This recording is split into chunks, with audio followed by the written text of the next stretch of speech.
Agora 1h59, Política do Dia no ar, já trazendo para você uma informação que nós recebemos hoje, uma informação médica, porque o deputado estadual Ziza Carvalho, do Partido dos Trabalhadores, sofreu um acidente doméstico no último sábado, dia 20 de fevereiro, que resultou em uma fratura no húmero, que é o osso do braço, que faz parte da articulação do ombro. O parlamentar ficou internado em um hospital particular de Teresina e precisou passar por uma cirurgia de emergência para a colocação de 3 parafusos aqui na região do ombro.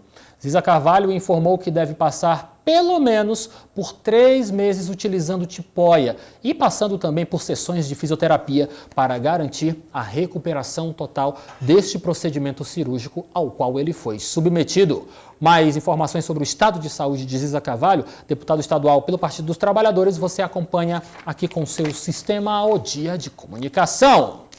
Olha só, gente, a deputada federal pelo Progressistas, Iracema Portela, fala sobre a vitória do partido nas eleições da presidência da Câmara Federal. Ela também avalia a relação do PP com o presidente Jair Bolsonaro e fala de articulações para a agenda oficial do presidente aqui na capital do estado do Piauí, Teresina. Nós tivemos recentemente uma vitória brilhante, né, do nosso querido Arthur Lira, que ganhou a presidência da Câmara por 302 votos. É uma pessoa extremamente competente. Nós sabemos que o Arthur Lira vai inovar, vai ser o novo, vai ser o renovo na Câmara dos Deputados.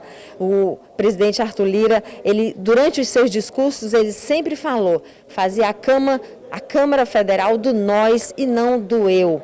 Ele é um homem extremamente democrático, que vai colocar, né, projetos de lei em votação no plenário, que ele concorde, que ele não concorde, mas ele vai respeitar a maioria da casa.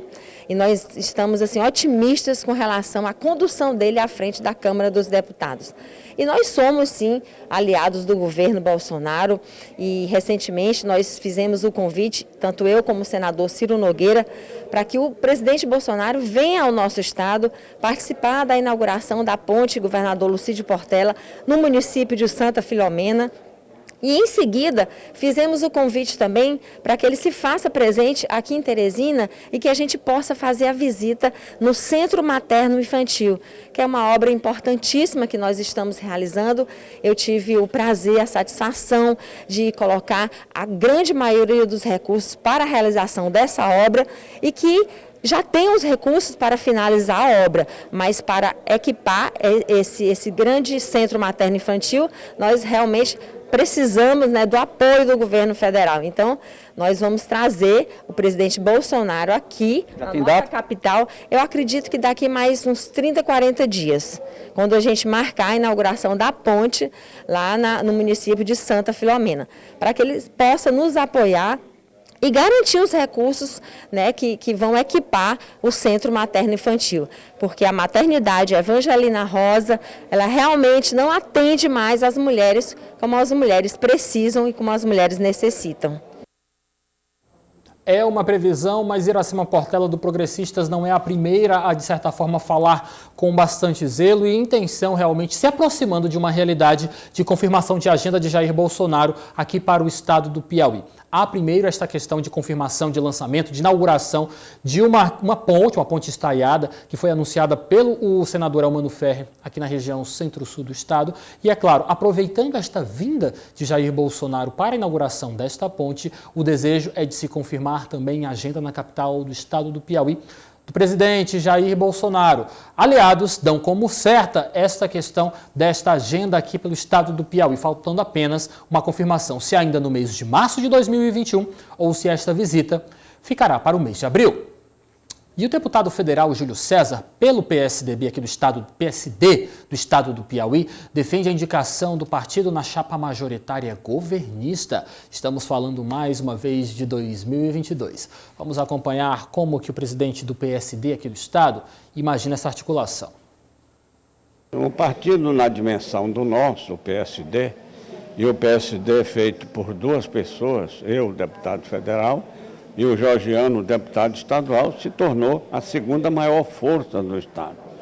Nós elegemos, como você disse, 40 prefeitos e 367 vereadores. É muito expressivo.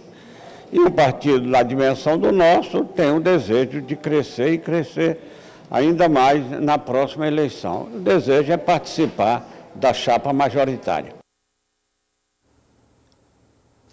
É claro, o PSD, como um dos partidos mais importantes e mais fortes, mais robusto da base de apoio do governador Wellington Dias, defende sim esta possível indicação de um nome para compor com um candidato a ser defendido ou pelo Partido dos Trabalhadores ou pelo MDB nas eleições de 2022.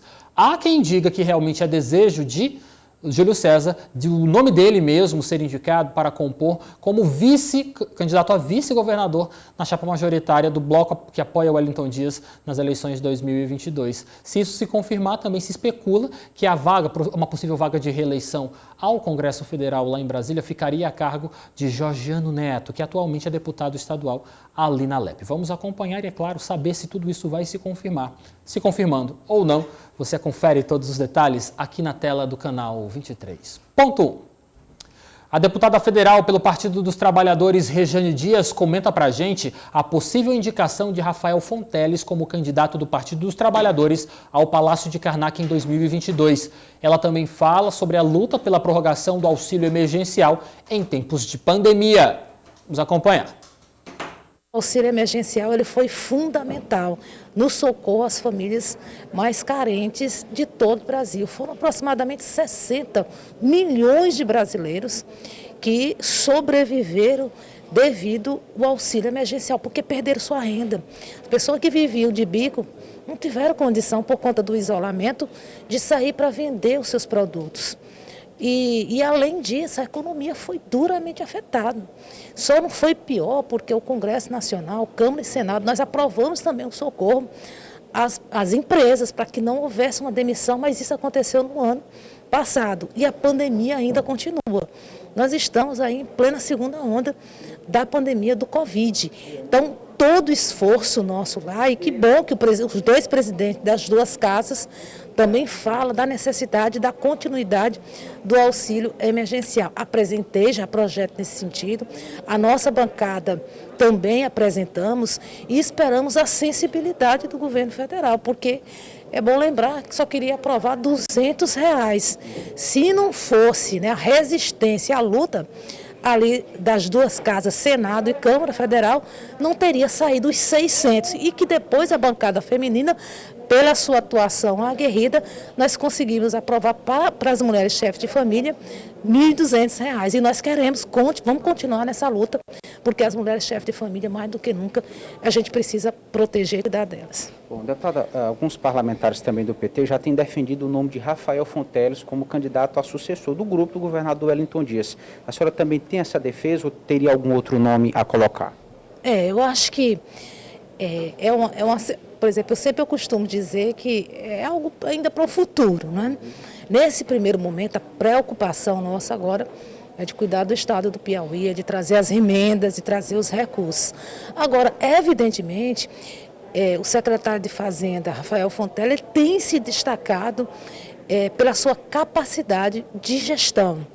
E isso tem o respeito e a admiração dos parlamentares e do próprio governador. É bom lembrar que ele também se destacou a nível nacional, né?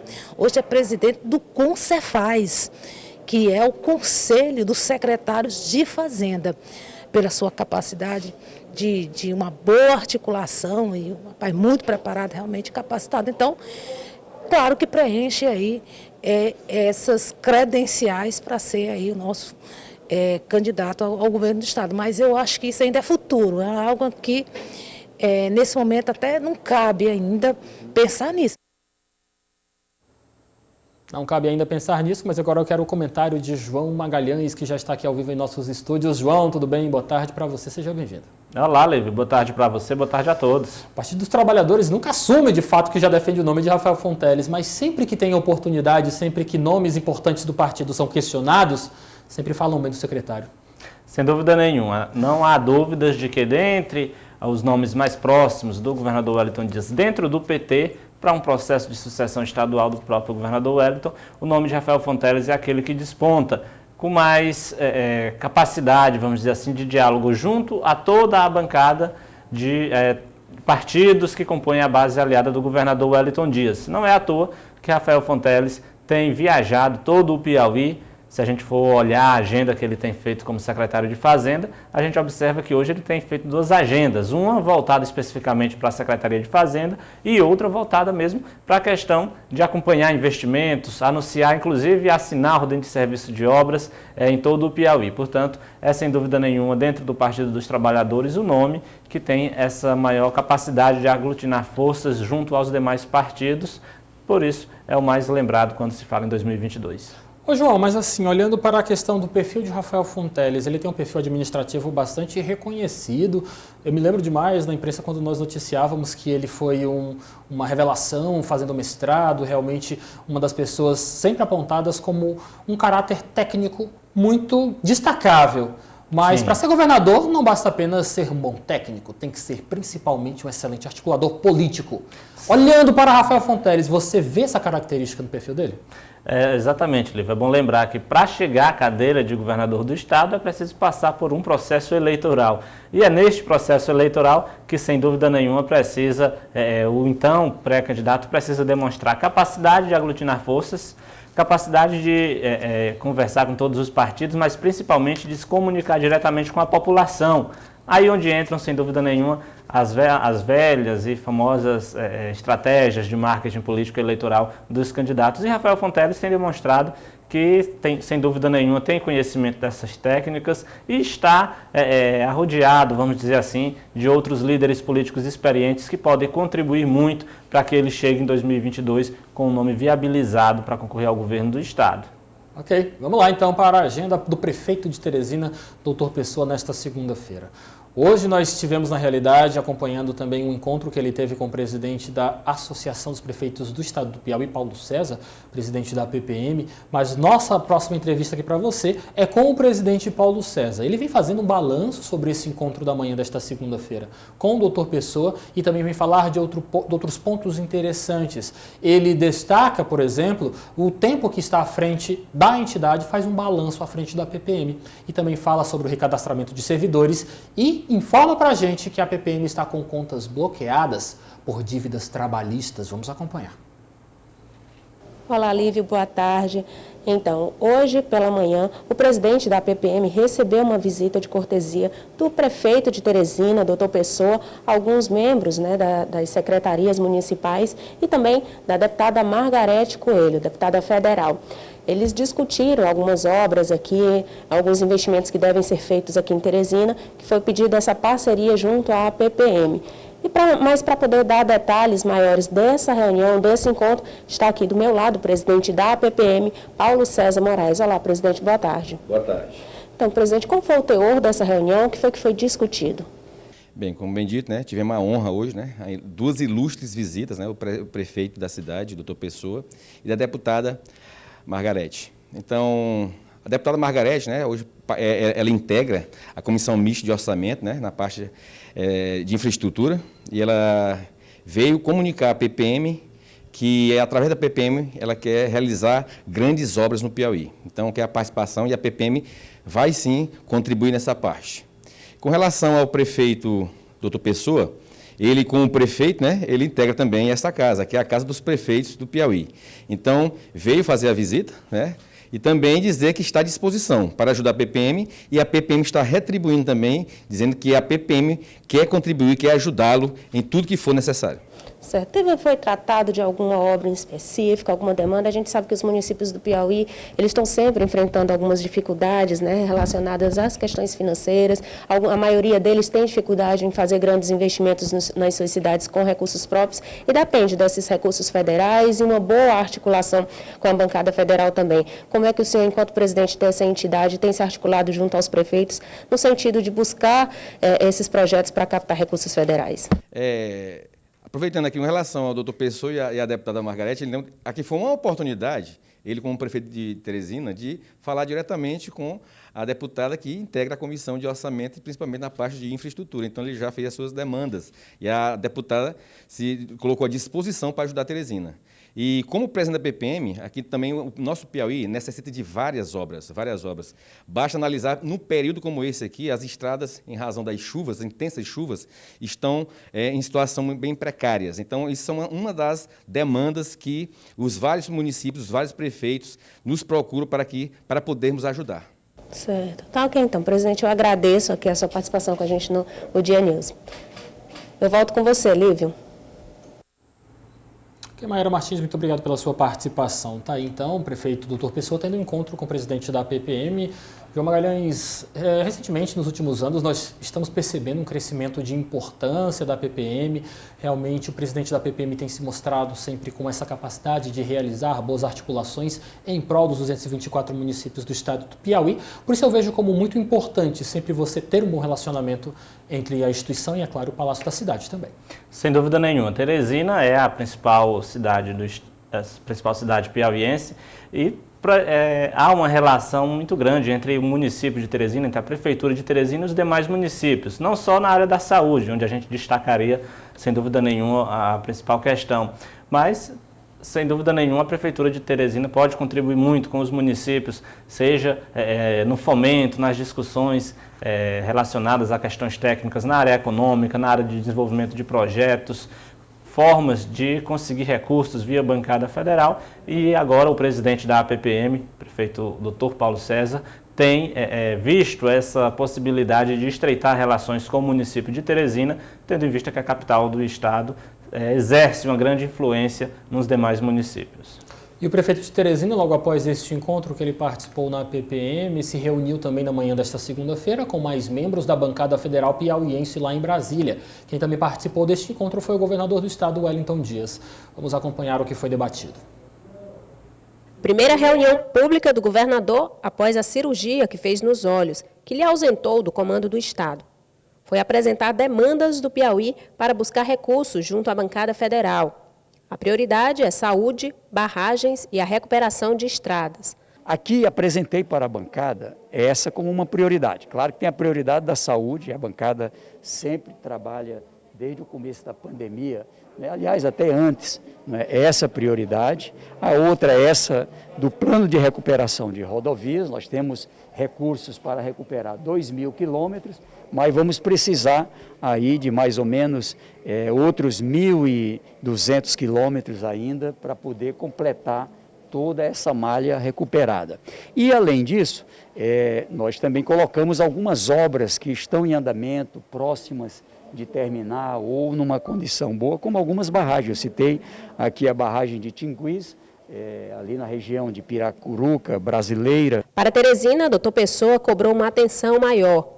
Segundo ele, dos mais de 1 bilhão e 200 milhões de reais em emendas, a capital ficou apenas com 5% dos investimentos. Aqui foi já determinado prego batido e ponta virada, que é mais para asfalto ou custeio outros na cidade de Teresina. Também envolvendo um pouco da saúde, da parte primária da saúde. Então, é uma coisa já bem direcionada. Então, tá que eu não direcionei nada, porque a coisa já vem direcionada, ou seja, a decisão é dos parlamentares. São 15 emendas de bancada e o objetivo é alocar os recursos nas áreas prioritárias. Nós temos uma semana para apresentar as emendas de interesse, vamos dizer, do orçamento da União, para atender esses programas de saúde, de educação. E hoje nós recebemos a presença do prefeito e do governador do estado para procurar encaminhar as demandas de interesses nas diversas áreas, sobretudo na área de saúde hoje, que é um problema geral em todo o Brasil. Hoje nós discutimos colocar uma grande parte para custeio da saúde, mas também para investimento da saúde, quer dizer, PAB e MAC, mas também outras obras de infraestrutura, principalmente porque eu estou relatora do Orçamento Geral da União no que tange a questão da infraestrutura. Então, todas as obras do Brasil, do Piauí, do Nordeste, passarão, né, pela nossa relatoria.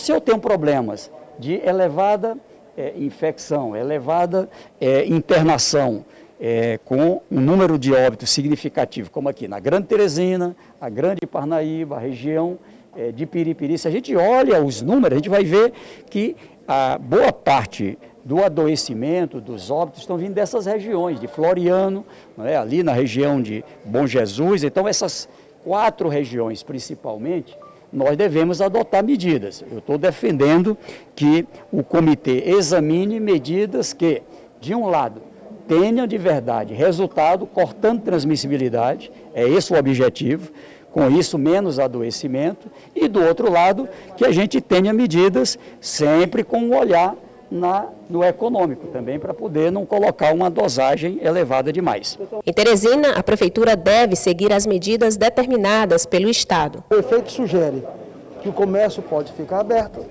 os empresários podem empreender à vontade e o poder público pode fiscalizar se estão cumprindo as normas que estão sendo exigidas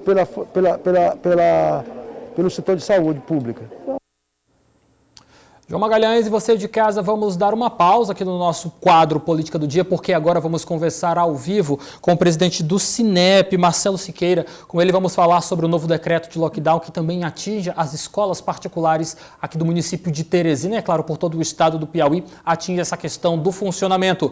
Olá, Marcelo, boa tarde para você, seja muito bem-vindo ao Jornal Dia News, tudo bem?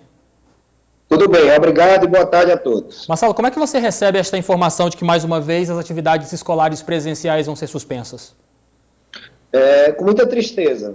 Nós somos pegos de surpresa, né? Porque se o COI trabalha com números, com evidências, desde que voltamos às aulas, está provado que as escolas não contribuíram para esse aumento. Tanto é que no cumprimento do protocolo, pouquíssimas escolas suspenderam aulas por causa de Covid dentro das escolas. As escolas se mostraram um ambiente muito seguro. E nós não entendemos o motivo do fechamento das escolas. Tem um prejuízo tão grande para as crianças estão pagando, né?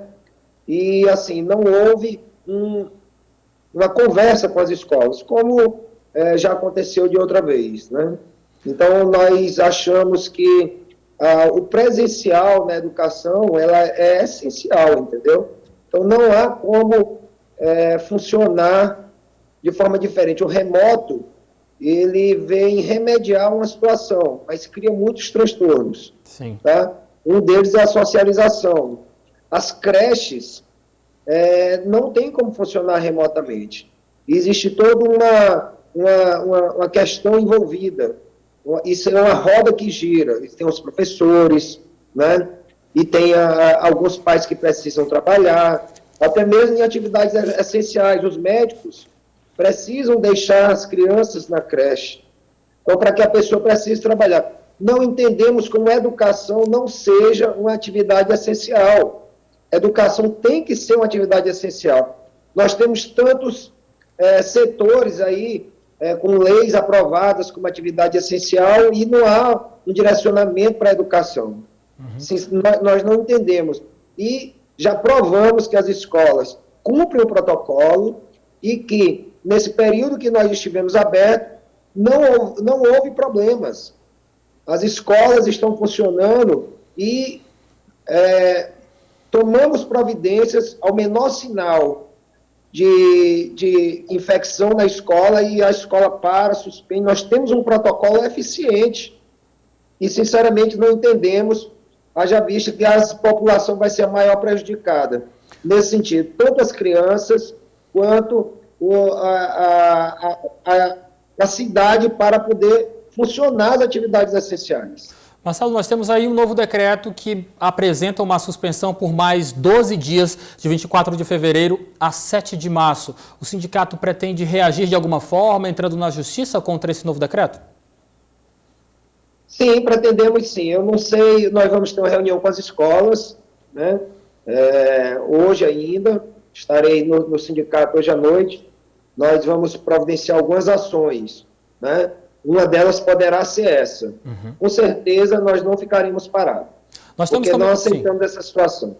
Nós temos também aqui uma situação onde o próprio governo do estado do Piauí apresentou uma proposta de incluir professores na próxima linha prioritária de vacinação contra o novo coronavírus. Você acredita que este tipo de decisão, se for colocada em prática, tem a capacidade de melhorar a situação das escolas aqui no estado do Piauí, visto que teremos pelo menos os professores imunizados? Sim, serve para proteger os professores. Mas se nós formos esperar a vacina das crianças, nós só vamos ter... daqui para mais de ano. As crianças não serão vacinadas agora. Sim. Não existe nem teste para as crianças. Então, é muito bom que os professores, é muito prudente, de muito bom senso que os professores sejam vacinados agora. Mas nós não podemos esperar a vacinação de todos. As crianças não serão vacinadas. Eu entendo. Nós temos que trabalhar com dados concretos. As escolas estão funcionando, cumprindo o protocolo e não contribuímos para esse aumento. Eu entendo. Marcelo, muito obrigado pela sua participação. Nós continuaremos a acompanhar essa situação. Qualquer novidade do Sinep, por favor, informe a gente, porque nós temos todos o interesse de divulgar para a população. Obrigado, viu? Eu que agradeço. Obrigado. Boa tarde. João Magalhães, voltando aqui ao nosso estúdio, realmente estamos tratando deste assunto do dia. Apesar desta reunião do prefeito de Teresina com a bancada federal lá em Brasília, é claro que falando sobre emendas, falando sobre investimentos, mas o assunto que inclusive foi tratado neste encontro diz respeito com este novo lockdown que está sendo adotado pelo governo do estado do Piauí. João, estamos diante de mais um desafio que pode trazer consequências muito graves para a nossa economia, para a nossa saúde pública, mais um desafio para os gestores públicos, hein, João? Sem dúvida nenhuma, o aumento dessas restrições impacta diretamente na vida de toda a população, até porque a gente está falando de saúde, de economia, enfim, de todas as áreas que são diretamente afetadas por essas novas medidas restritivas, que têm como objetivo, sem dúvida nenhuma, garantir uma maior proteção, minimizar os riscos, minimizar a possibilidade de proliferação do novo coronavírus, que infelizmente volta, né, principalmente neste mês de fevereiro, a elevar a incidência de internações e principalmente de ocupação de leitos de UTIs. O certo é que, como a gente observou bem nessa entrevista, o segmento, o setor do comércio, nesse caso específico da educação, reclama, né, reivindica uma capacidade maior do governo do estado, da prefeitura de Teresina, em dialogar com esses segmentos para que todas essas medidas que são compreensíveis sejam pelo menos informadas com uma certa antecedência ao segmento empresarial, para que eles também tenham mais condições de se preparar para enfrentar esse novo período, que é bom lembrar, pelo decreto é um prazo pequeno, vai até o dia 7 de março, mas a gente não pode definir com certeza até quando vai ser necessário essas medidas restritivas. Em 2 meses, 2 encontros entre o prefeito de Teresina e representantes da bancada piauiense lá em Brasília. João, é uma corrida contra o tempo, porque realmente os nossos deputados têm um prazo para poder indicar a utilização de suas emendas parlamentares. Será que realmente a Prefeitura Municipal vai conseguir? Tem sido uma conversa muito franca, o prefeito tem sido bastante aberto, tem dito realmente que está com limitações de capital para investimento, agora basta saber se a bancada vai atender a contento. Olha, o diálogo institucional entre a Prefeitura de Teresina e a bancada federal, ele tem que ter como base o planejamento. É claro que o prazo realmente é pequeno, mas é bom lembrar que o Orçamento Geral da União tem todos os anos. E é agora que a gente está no primeiro ano da gestão do prefeito, Dr. Pessoa. Então, já serve como base, esse diálogo já serve como base para que nos próximos anos a Prefeitura se planeje com muita antecedência, né? Tendo em vista que é bom lembrar que essa nova gestão assumiu em janeiro, mas para o ano que vem, a gestão do prefeito Dr. Pessoa consiga se planejar com bastante antecedência para mostrar as reivindicações que a população de Teresina tanto precisa. Sem dúvida nenhuma que a bancada federal tem como contribuir muito, principalmente com recursos na área do custeio da saúde, mas com investimentos também, principalmente na área de infraestrutura, que sem dúvidas é uma que tem uma capacidade enorme de gerar empregos, de movimentar a economia, que é tudo que a sociedade precisa nesse momento de enfrentamento à pandemia. João, você já estava aqui na participação do nosso jornal O Dia News, quando realmente nós começamos a entrevistar, começamos a observar este movimento em que Regina Souza já começava a se preparar para assumir o lugar de Wellington Dias por conta dessa licença de saúde. Uma das primeiras perguntas que eu fiz para ela ainda, antes de assumir o Palácio de Karnak, dizia respeito se ela poderia prorrogar este decreto que foi deixado por Wellington Dias e que iria coincidir com o final da gestão dela. Ela apenas confirmou, eu vinha falando que realmente o carnaval seria decisivo. Nós tivemos uma série de registros de irregularidades neste carnaval 2021, muitos eventos acontecendo de forma clandestina e realmente apenas confirmou aquilo que nós já vínhamos tratando como suposição junto à vice-governadora, então governadora em exercício. Era uma tendência inevitável da prorrogação e até do fortalecimento desse decreto que limita a circulação de pessoas aqui na sociedade piauiense.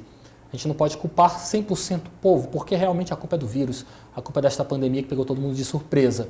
Mas, de certa forma, é um movimento já aguardado, não é, João? Esse novo lockdown, a gente só contava o dia para acontecer. Sem dúvida nenhuma. Assim como no final do ano passado a gente teve um aumento por conta das eleições, sem dúvida nenhuma, a gente teve as festividades de Natal, final de ano, que impactaram nos números que vieram nas semanas seguintes. Agora a gente passa novamente por este período, dias após as festas de carnaval, que embora estivesse aí no âmbito da suspensão por conta de um decreto, a gente observa na prática, sem dúvida nenhuma, a realização das festas clandestinas. Esperar que, pelo menos até o final de março, início de abril, a gente não venha ter novamente um aumento nesses números de casos, que eles se consolidem e que a gente possa adentrar em um cenário mais tranquilo. E lembrar e cobrar sempre que, paralelo a todas essas medidas de restrição, é preciso que a vacinação também avance de forma muito rápida. Já há vacinas prontas para ser distribuídas, enfim, cabe agora uma cobrança real e efetiva aos governos municipais, aos governos estaduais, ao Ministério da Saúde, para que seja viabilizada, sem dúvida nenhuma, uma campanha efetiva e rápida de imunização, porque só isso, sem dúvida nenhuma, vai garantir um retorno o mais rápido possível à tão sonhada tranquilidade e controle dessa pandemia. Só foi que eu vi, João, em um site nacional, realmente dizendo que se o Brasil aumentasse a sua velocidade de imunização em 11 vezes, nós conseguiríamos nos livrar ou barrar a evolução da pandemia de Covid-19 em nosso país em um ano. Realmente o que nós temos aqui de forma concreta, já que em nosso país, é uma capacidade de articulação, de logística para a entrega dessas vacinas assim que elas cheguem e também uma logística muito bem trabalhada há mais de 7 décadas nessa questão da imunização, campanhas de vacinação em todo o Brasil, sempre acontecendo com bastante eficiência. O que falta agora? Os insumos, faltam agora só as vacinas e rezar que nós realmente possamos ter essa vacina em pouco tempo para que nós possamos agilizar esse processo de vacinação e trazermos uma maior segurança ao nosso público de casa, não é, João? Sem dúvida nenhuma. Planejamento é essencial e esse planejamento, pelo que a gente tem observado, só vai vir com muita cobrança, reivindicação por parte da própria sociedade, por parte da própria população. João, lembrei aqui de outro assunto, só para encerrar a tua participação. Na sexta-feira passada, nós tivemos aqui, repercutimos uma fala do ex-presidente Luiz Inácio Lula da Silva, lançando o nome de Wellington Dias, uma possibilidade, é claro, de concorrer ao Palácio do Planalto em 2022. Como é que você recebe esta, por assim dizer, articulação política de Lula, um pensamento de Lula apresentado à sociedade? Wellington Dias como candidato a vice-presidente do Brasil em 2022? Bom, essa fala do ex-presidente Lula, sem dúvida nenhuma, está inserida em todo um contexto da esquerda no nosso país. É bom lembrar que já se fala muito que não só o Partido dos Trabalhadores, mas outras siglas precisam conversar e entenderem que para se fazer uma frente ampla de esquerda é necessário contar com, além do Partido dos Trabalhadores, outras siglas que nas últimas eleições tiveram bons resultados, como é o caso do PDT de Ciro Gomes, o caso do próprio PSOL, que lá em São Paulo teve uma votação expressiva, uma participação no segundo turno das eleições municipais. Agora, o fato do ex-presidente Lula citar nominalmente o governador Wellington Dias demonstra que o PT começa, pelo menos, a entender que precisa também demonstrar que o partido possui quadros políticos por todo o país. Hoje, quando se fala em nomes do PT para disputar a presidência, sempre lembramos de nomes de São Paulo. Agora, na mesma fala, o ex-presidente Lula citou o governador Wellington Dias, citou o governador do Ceará, portanto, demonstra que há um certo amadurecimento no Partido dos Trabalhadores dessa necessidade que a esquerda tem de se nacionalizar e de apresentar nomes novos nessa sucessão presidencial. E o Wellington Dias vem cada dia que passa ganhando mais destaque na imprensa nacional, a nível nacional, principalmente por essas duas posturas, esses dois cargos que ele está representando na atualidade. É presidente do Fórum de Governadores, do Consórcio de Governadores da região Nordeste, e também tem uma atuação muito representativa no Fórum de Governadores, porque ele está à frente de todas essas negociações com a vacina, acerca da vacina diretamente com o Ministério da Saúde. Vamos ver no que dá, né, João? Sem dúvida nenhuma. O fato do governador Wellington Dias ter assumido a liderança na discussão da vacinação entre os governadores coloca ele em um lugar de destaque e dá a ele um determinado prestígio nas discussões nacionais. João, aquele abraço. Boa semana para você. Boa semana para você. Uma boa tarde a todos. Política do Dia.